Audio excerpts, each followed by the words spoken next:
കോൺഗ്രസിലെ പൊട്ടിത്തെറികൾക്ക് പുതുമകളില്ല.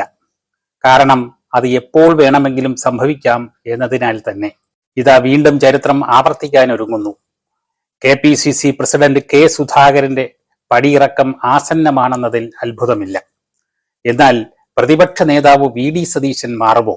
കാര്യങ്ങളുടെ പോക്ക് ആ ദിശയിലേക്കാണ്. സംസ്ഥാനത്ത് പുതിയ പ്രതിപക്ഷ നേതാവ് ഉണ്ടാകുമെന്നാണ് സൂചന. തന്നെ ഇറക്കിവിട്ടാൽ VD സതീശനെയും കൊണ്ടേ താൻ പോകൂ എന്ന വാശിയിലാണ് സുധാകരൻ. വന്നവർ വന്ന പോലെ പോകുന്ന കാഴ്ച കൗതുകകരം തന്നെ. 2021 തനി ആവർത്തനം. കഴിഞ്ഞ നിയമസഭാ തെരഞ്ഞെടുപ്പിലെ തോൽവിയെ തുടർന്നാണ് പ്രതിപക്ഷ നേതാവായി മെച്ചപ്പെട്ട പ്രകടനം കാഴ്ചവെച്ച രമേശ് ചെന്നിത്തലയെയും KPCC പ്രസിഡന്റായിരുന്ന മുല്ലപ്പള്ളി രാമചന്ദ്രനെയും മാറ്റിയത്. തുടർന്നാണ് VD സതീശനും സുധാകരനും വരുന്നത്. ഇരുവരും പാർട്ടിയുടെ മുഖച്ഛായ മാറ്റാൻ അവതരിച്ചവർ. എന്നാൽ പാർട്ടിയുടെ മുഖം മാറിയില്ലെന്ന് മാത്രമല്ല, രണ്ടുപേരും ഇപ്പോൾ മുഖത്തോട് മുഖം നോക്കാറുമില്ല. പാർട്ടി പുനഃസംഘടന പൂർത്തിയാക്കാൻ 3 വർഷമായിട്ടും K. സുധാകരൻ കഴിഞ്ഞിട്ടില്ല. ലോക്സഭാ തെരഞ്ഞെടുപ്പിൽ പാർട്ടി കീഴ്ഘടകങ്ങളെ ചലിപ്പിക്കാനുമായില്ല. മുതിർന്ന നേതാക്കളുടെ അടക്കം പരാതികൾ ഹൈക്കമാൻഡ് കെട്ടിവെച്ചിരിക്കുകയാണ്. തെരഞ്ഞെടുപ്പ് ഫലം വന്നു കഴിഞ്ഞാൽ അതിനെ പുറത്തെടുക്കും. തെരഞ്ഞെടുപ്പ് കാലത്ത് താൽക്കാലിക ചുമതല വഹിച്ചിരുന്ന MM ഹസനെ വലിച്ചിറക്കിയാണ് സുധാകരൻ KPCC പ്രസിഡന്റ് കസേരയിൽ തിരിച്ചെത്തിയത്. ഇതിൽ സംസ്ഥാന നേതാക്കൾക്ക് മാത്രമല്ല, കേന്ദ്ര നേതാക്കൾക്കും അതൃപ്തിയുണ്ട്. VD സതീശനും സുധാകരനും ചേരിതിരിഞ്ഞതോടെ പാർട്ടി അനാഥമായി. പൊതുവേദികളിൽ പോലും അവരുടെ അകൽച്ച പ്രകടമായിരുന്നു.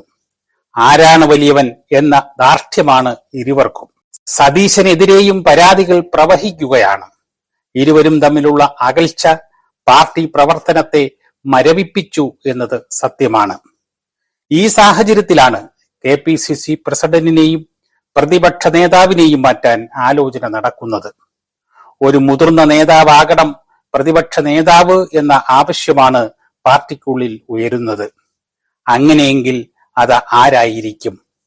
മുതിർന്ന നേതാവായ രമേശ് ചെന്നിത്തല തന്നെ വീണ്ടും വന്നേക്കുമോ?